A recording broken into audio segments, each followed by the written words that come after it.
Hello my dears. NEET 2021 सहित last 34 years के physics questions के इस एक्सप्लेनेटरी वीडियो सीरीज में आपको बहुत कुछ सीखने को मिलेगा। ढेर सारे क्वेश्चंस की प्रैक्टिस, क्वेश्चन से रिलेटेड सारे कॉन्सेप्ट्स, सॉल्व करने के प्रॉपर मेथड्स और साथ में फटाफट सॉल्यूशन के लिए शॉर्ट ट्रिक्स। इस सीरीज की शुरुआत 11th और 12th के सेकेंड टर्म वाले पार्ट से। नीट एस्पिरेंट्स के लिए तो यह यूजफुल है ही। 11th और 12th के फाइनल एग्जाम में अपीयर होने वाले स्टूडेंट्स के लिए तो यह क्रिकेट के हैट्रिक जैसा है। हैट्रिक क्यों, बताऊंगा अलग वीडियो में। फिलहाल सीधे सीधे प्रीवियस ईयर्स के क्वेश्चंस पे।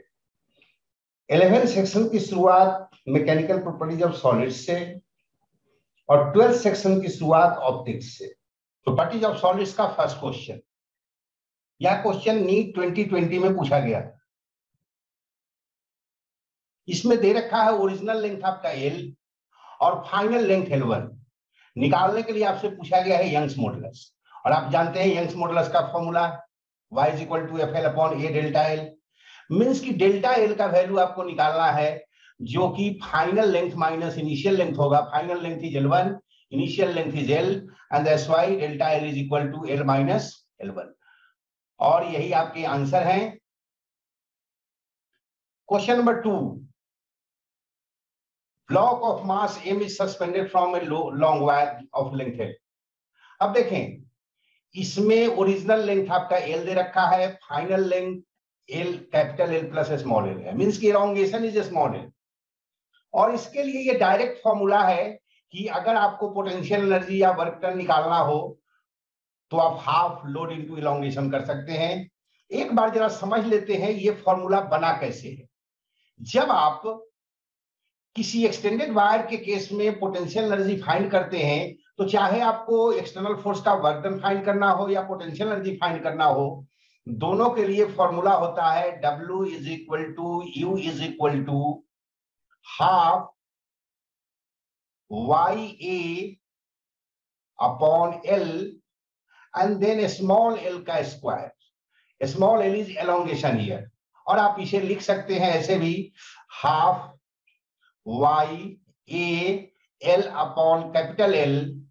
multiplied by L, where a small l is again, I repeat it, is elongation or change in length। और यही तो आपका फोर्स होता है और वही फोर्स तो आपका लोड होता है। और इस तरह से यह फॉर्मूला बना है हाफ लोड इनटू एलोंगेशन। अगर आप इसे याद रखेंगे डायरेक्ट क्वेश्चन को सॉल्व कर सकते हैं। थर्ड क्वेश्चन जो कि स्ट्रेस स्ट्रेन कर्व पे बेस्ड है। यह स्ट्रेस स्ट्रेन कर्व हमें इलास्टिक प्रॉपर्टीज के बारे में बताता है। दो मटेरियल हैं, एक X है दूसरा Y है। कह रहा है कि दोनों के अल्टीमेट स्ट्रेंथ पॉइंट और फ्रैक्चर पॉइंट के बीच का रिलेशन। मटेरियल X के लिए यह फ्रैक्चर पॉइंट और ultimate strength point close to each other है, नजदीक है, पास है। मींस की जैसे ही आप अल्टीमेट स्ट्रेंथ पॉइंट को क्रॉस करेंगे वायर टूट जाएगा। लेकिन दूसरा जो मटेरियल Y है उसमें यह दोनों पॉइंट काफी दूर है, मींस की यह एलोंगेट होता रहेगा, टूटेगा नहीं। मींस की it can be converted into a long wire और ऐसे मटेरियल को डक्टाइल मटेरियल कहते हैं। So X is your brittle and Y is ductile and the answer is B. Question number 4, यहां पर दो वायर के बीच कंपैरिजन है। दो वायर्स हैं, सेम मटेरियल के बने हुए हैं, मींस की इनका वाई सेम होगा। उनके वॉल्यूम भी सेम दे रखे हैं। अगर वॉल्यूम सेम हो तो उस कंडीशन में आप जानते हैं कि A1L1 जो है वह A2L2 के बराबर होगा। This means that if A1 is A and L1 is L, A2 अगर आप कर देते हैं 2A तो L2 हो जाएगा L/2। मींस की जैसे जैसे आप एरिया ऑफ क्रॉस सेक्शन बढ़ाएंगे उसी प्रोपोर्शन में लेंथ आपका कम होता जाएगा। फर्स्ट केस में अगर हमने लिया है लेंथ को 3L और एरिया को A लिया है, सेकंड केस में चूंकि एरिया 3A है इसलिए लेंथ आपका एल हो जाएगा, 1/3 हो जाएगा। Area has become 3 times, so the length has become 1/3। Original is 3L, final is L। और इसमें दोनों के बारे में कहा गया है कि उनके एलोंगेशंस भी सेम हैं, दोनों के डेल्टा एल जो है सेम है, सेम अमाउंट से। सेकेंड वायर का भी स्ट्रेच जो है वो सेम अमाउंट से है। फर्स्ट वायर के केस में फोर्स आपने लगाया है एफ, तो सेकेंड के केस में फोर्स कितना लगेगा सेम एलोंगेशन के लिए। तो एलोंगेशन सेम है तो हम डायरेक्ट इस फॉर्मूले को लिख सकते हैं। अगर आपने कॉन्सेप्ट को अपने मैच्योर कर रखा है तो L1 3L है, A1 A है, L2 अगर L हो जाएगा, A2 आपका 3A हो जाएगा। और इस तरह से डेल्टा एल चूंकि इक्वल है तो आप चाहें तो डायरेक्ट ये स्टेप लिख सकते हैं। आपको निकालना एफ प्राइम है तो पहले हमने उसी को रख लिया, फर्स्ट वाले को राइट साइड में रखा है हमने। एफ डैश निकालना है, आप देख सकते हैं वाई कैंसिल, ए कैंसिल, एल कैंसिल, और एफ डैश जो है आपका 9F आ जाएगा। क्वेश्चन नंबर 5, यहां पर आपको निकालना है fractional decrease in radius. Decrease means minus.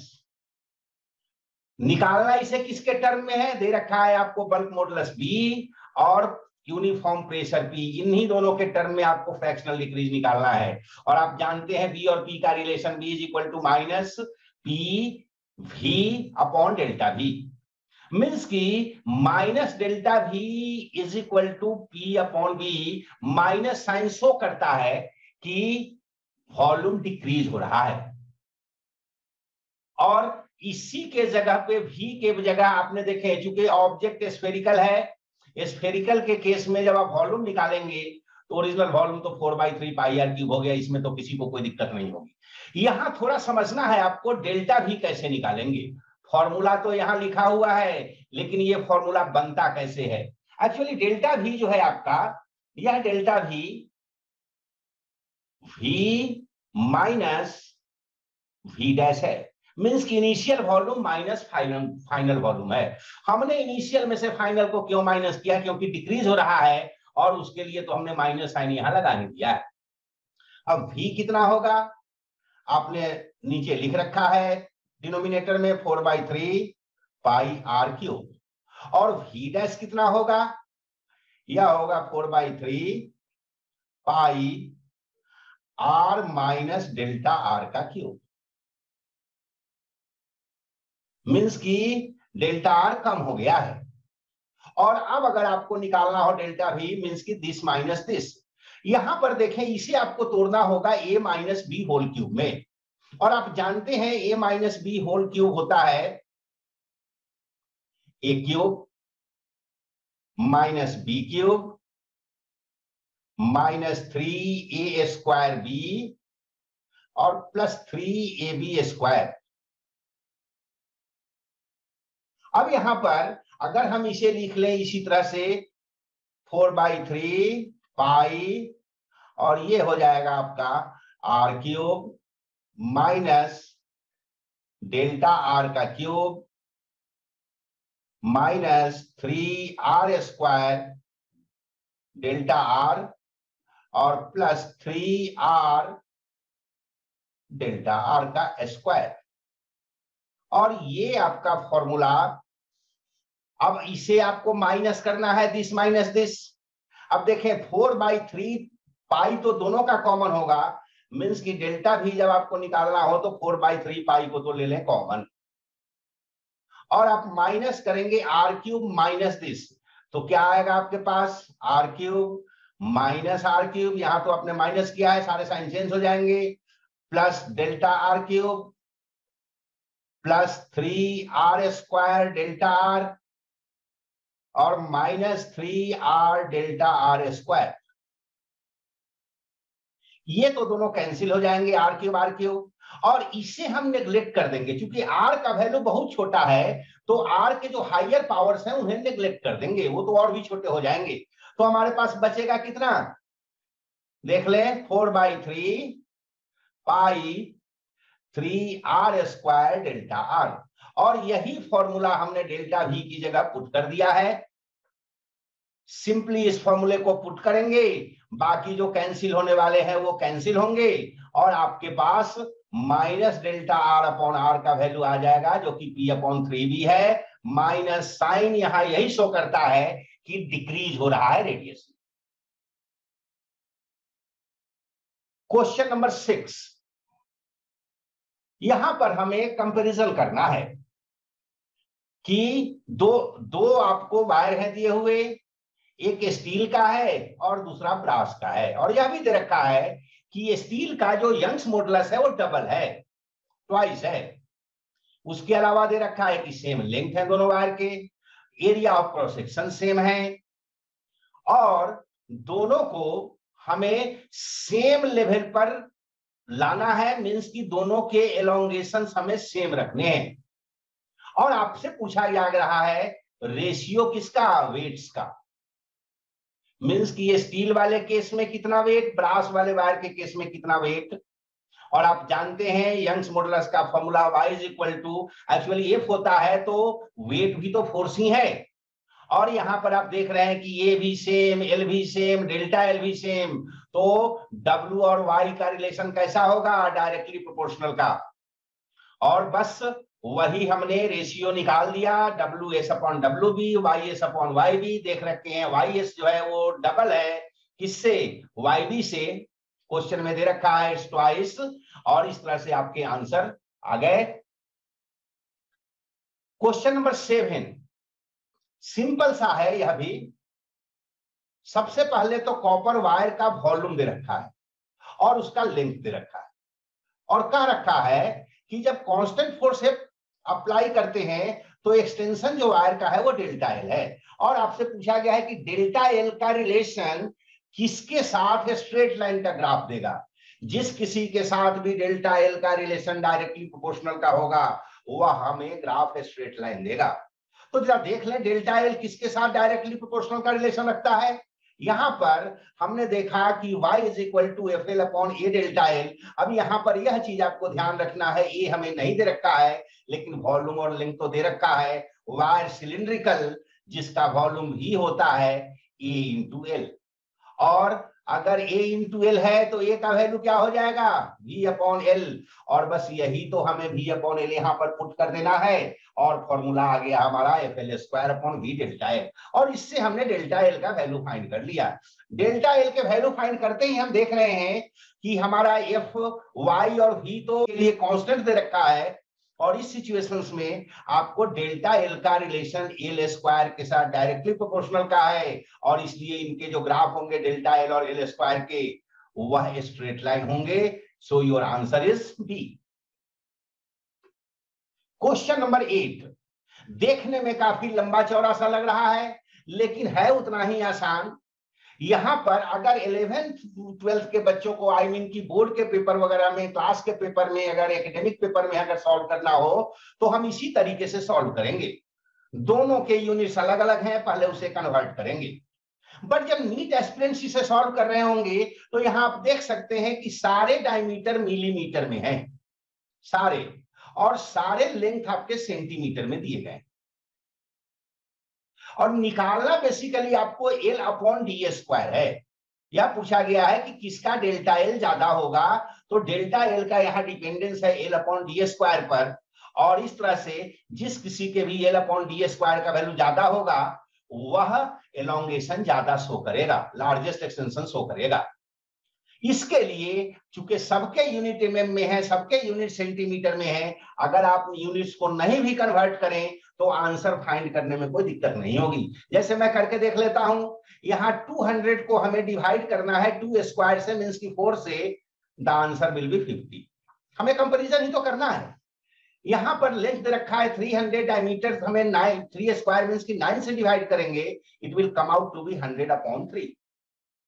जब आप 50 को डिवाइड करेंगे 0.5 स्क्वायर से, मींस की 0.25 से, मींस की 1/4 से, तो यह हो जाएगा 200। और जब 100 को डिवाइड करेंगे 1 स्क्वायर से, मींस की 1 से, तो यह आएगा 100। एंड इट्स वेल विजिबल, बिना किसी कन्वर्जन ऑफ यूनिट्स के आप देख सकते हैं कि पार्ट सी का आंसर जो है, this gives the greatest value, largest extension. So your option C is correct. Question 9 दो वायर हैं, एक स्टील का है और दूसरा वायर आपका कॉपर का है। आपसे यहां पर पूछा गया है दोनों के एलोंगेशन के बारे में, तो आप ये सब फॉर्मूला तो आप जानते हैं। बस सिंपली यहां पर चूंकि डायमीटर दिया हुआ है तो डायमीटर के चलते हम एरिया को पाई डी स्क्वायर बाई 4 में कन्वर्ट कर लिए हैं। और आप देख सकते हैं कि डेल्टा एल का फॉर्मूला आपके पास आ गया, जिसमें 4 और पाई तो कांस्टेंट्स हैं, डेल्टा एल का डिपेंडेंस एफ और एल के साथ डायरेक्टली प्रोपोर्शनल का रिलेशन रख रहा है, जबकि डी स्क्वायर और वाई के साथ इनवर्सली प्रोपोर्शनल का। और इसीलिए हमने जब इनके रेशियो निकाले हैं तो एफ एस एल एस को न्यूमरेटर में, एफ सी एल सी को डिनोमिनेटर में, बट चूंकि डी स्क्वायर और वाई के साथ इनवर्स रिलेशन है इसलिए हमने डी स्क्वायर और वाई के सी वाले पार्ट को हमने रखा न्यूमरेटर में और स्टील वाले पार्ट को रखा डिनोमिनेटर। एक चीज जो यहां ध्यान रखने की है, फोर्स। देखें, जब आप स्टील वायर पर लगने वाले फोर्स की बात करते हैं तो स्टील वायर के साथ ये दोनों मास अटैच्ड हैं, दोनों ही मास अपने वेट का फोर्स इस पे लगा रहे हैं। So the total force experience by the steel wire will be this 2m plus 5m means the 7mg. But in case of copper wire, only the 5m is applying the force, and that's why the force on copper wire will be 5mg. और बस ये चीज हमने लिख दिया है। LS और LC का रेशियो हमें क्यू दे रखा है, देख सकते हैं यहां पर इन तीनों के रेशियो हमें दे रखे हैं। यहां पर अंतर क्या हुआ है कि आपको डीएस और डीसी का रेशियो था पी, हमने तो DC square upon DS square लिया है इसलिए 1 अपॉन पी लेंगे। रेशियो हमें जो एस दे रखा है वह वाईएस और वाईसी का, हमने तो वाईसी अपॉन वाईएस लिया है इसलिए हमें 1 अपॉन एस लेना पड़ेगा। और ये छोटी छोटी बातों को ध्यान में रख करके आप इसे सॉल्व कर सकते हैं, आंसर आपके आ गए। Just keep going, keep growing. Next video हमारा next chapter properties of fluids पे। All the best.